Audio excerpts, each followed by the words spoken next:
Heyo, what's up? Good day sa inyong lahat mga kapatid. Welcome ulit sa ating panibagong reaction, commentary at opinion mga kapatid sa mga nangyayari ngayon sa ating mundo, sa ating bansa mga kapatid, no? Samot-saring mga problema ang kinakaharap, no?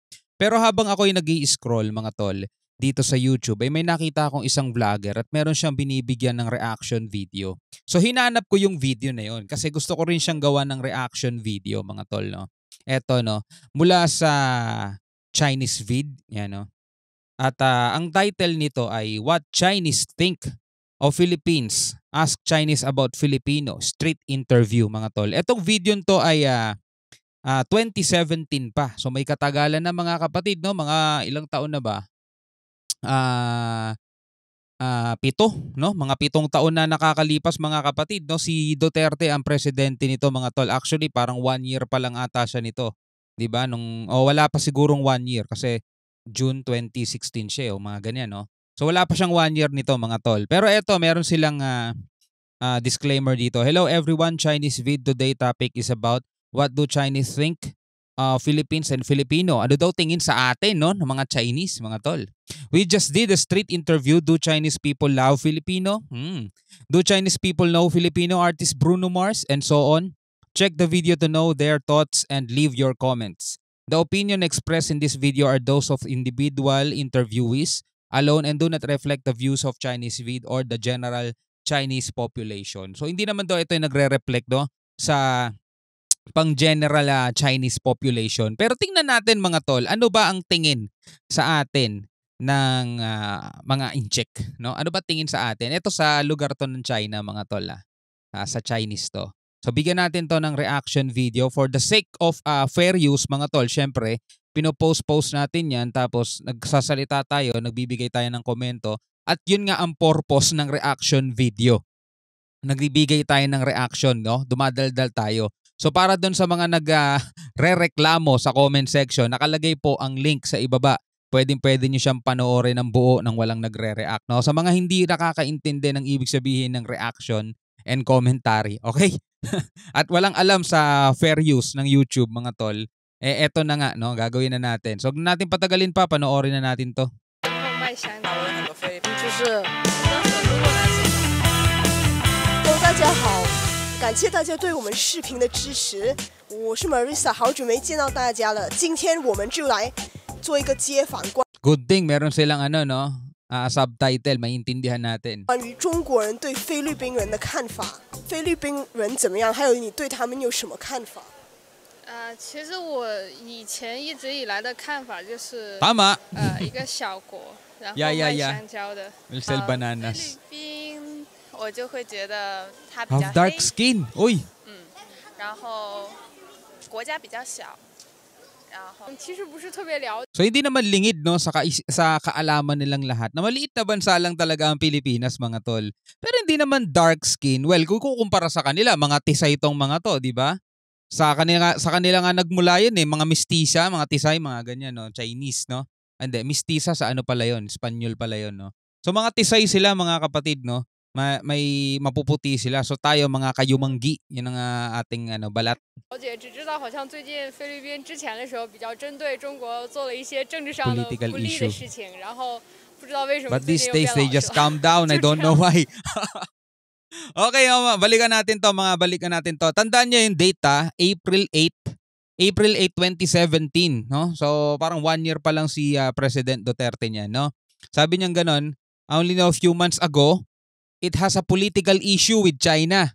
Kasi bago si Duterte, 'di ba, si Pinoy muna. So may political issue talaga tayo sa China. Kaya nga tayo nag-submit ng tawag dito, ng reklamo doon sa dahig, 'di ba? Nagkaroon tayo ng in-arbitrate natin yung claim natin dito sa West Philippine Sea. So yun nga, may issue ang China at saka Pilipinas. Pero ngayon daw, sabi niya ganoon, only few months ago, it has political issue with China. Pero ngayon daw, tumahimik na daw. Ano? But this day, they just calm down. I don't know why. Si Duterte na kasi yung president niyan, syempre. Inayos na niya yung mga, mga gusot-gusot, Hindi niya nga kinilala yung ano eh, yung tag dito, yung arbitral award natin eh. Sabi nga gano'n ni Harry Roque, 'di ba? Pagkaupo pa lang ni President Duterte, nakipagkasundo na agad siya sa China, mga tol. O yan na. Kaya tahimik na, no? 就很有看法，就不喜欢他们。然后在淘宝上看到那个水果罐是菲律宾的，我都不会买的。Hindi tayo gusto ng bata. 我对他们没有意见嘛，因为我不了解他 I 们。 have no idea about them, 就觉得 but 菲 their 律宾 food is 菜挺好 tasty. 吃的， Yeah? 那边挺多吃的。 There are a lot of tasty food in their country. 如果 Yes. 说到 In terms of 就 international 以菲律宾与中国 relationship, 的一些国际关系，我比较不 I 太喜欢 don't 这个 like 国 this 家。 country. 你对菲律宾的 Hey, we don't like you either. We don't like you also. 国际关系，我比较不太喜欢这个国家。你对菲律宾的那些 You have 歌 any 手 ideas 有什 about 么概 Filipino 念吗？你 singers? 觉得他们怎样？比如 Bruno Like Bruno Mars 啊， Mars 或者 and 是 Katrina Katrina 之类的。我不太了解，没有听过。没事，还有就是从来没听过吧，但好像还可以，但还真没有听过菲律宾歌，真的没有听过。根本没有听过，应该就是比较那种不火的吧，因为我们都不听他们的歌，都没有听过他们的名字。我不认 Ang harsh naman ng batang lalaking yun na anong yan. 火的吧，因为我们都不听他们的歌， I 都 haven't 没有 heard any 听过他们 Filipino 的名 singer 字。 song. 我不认识 Sorry, I 这些 don't know 歌手。 these singers. 因为我不追星啊，我很少关注关于 Don't follow stars. 明星方面的这些问题。 Don't care 不好 about 意思 them. 我是 pop songs 那个 singer 都 OK 的。对菲律宾的就是这些歌手不太了解，好像没有太听过 Don't 他们的 listen to 歌 their musics. Kami rin naman. Hindi naman kami nakikinig ng music nyo. Hindi naman namin intindihan yun. Gusto pa namin pakinggan mga Korean song. Bruno Mars 蛮好听的，很有 Bruno Mars kasi hindi naman talaga ewan ko ba't sa kanila hindi sikat yun, pero international singer yung Katrina hindi ko kilala eh. Bruno Mars lang, oo. 很特色。对，我一个都不知道。 I don't know them. 如果你有个男朋友是菲律宾人，你能接受吗？我不会找中国以 Sorry, 外 I 的男 only 朋友。 date Chinese. 可能还接受不了吧，毕竟 culture 不一样吧，可能是这样，可能接受不了。我觉得可以啊，如果两个人 I 觉 think 得 it's okay.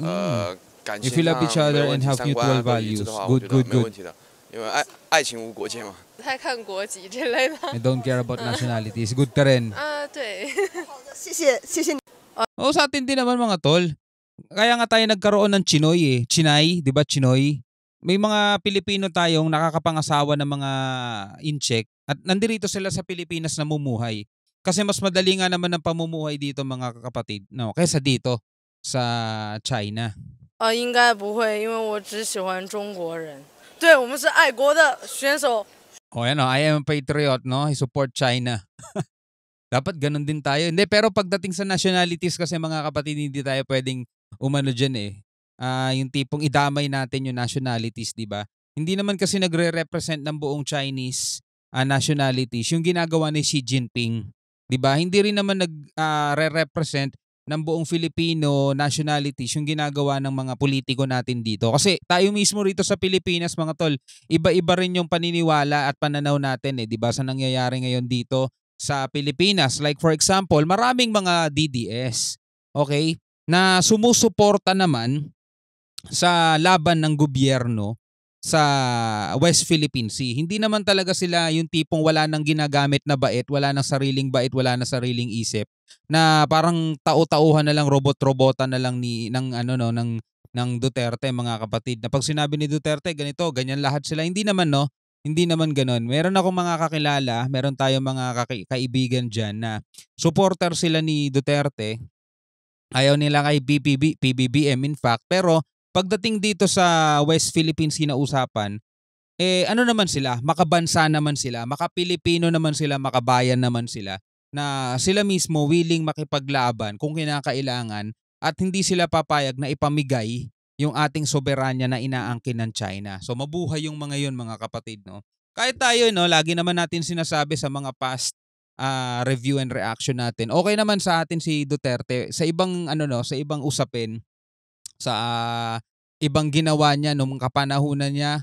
Hindi naman natin madidiscredit siya doon na may mga okay din naman siyang ginawa nung term niya. Pero Ngayon kasi mga kapatid, ang usapan dito yung problema nating kinaharap sa China. Kaso nililihis nila yung issue, dinadala nila dito sa usapin daw sa internal na hindi daw kayang solusyonan ng gobyerno, which is hindi rin naman na solusyonan ni Duterte, mga tol. Na parang nagmamalinis yung mga tagapagsalita niya, no?